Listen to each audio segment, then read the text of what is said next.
Friends இப்போ sunlight பாயிண்ட்டுக்கு reach ஆகிட்டோம். இதுதான் சன்லைட் பாயிண்ட்டு. இங்கே இருந்தால் சன் உதிச்சு வரும்னு சொன்னாங்க.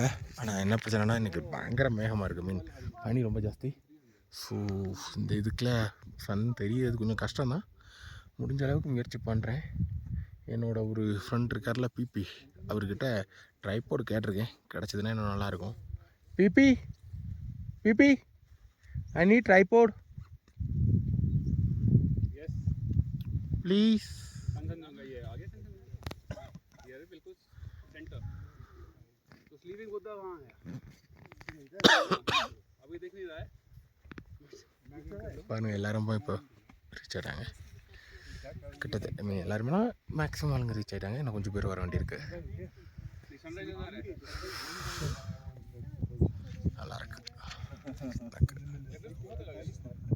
என்னன்னா கரெக்டான பிளேஸில் வைக்கலன்னா இது சன்லைட் சரியாக கேப்சர் ஆகாது. ரொம்ப ஷேக்கியாக இருக்கும். அதை நம்ம எவ்வளோ தான் ஷேக் மாற்றின பண்ண முயற்சாலும் அவ்வளோ தூரம் கரெக்டாக கிடைக்காது. அது ஒரு பிரச்சனை இருக்குது.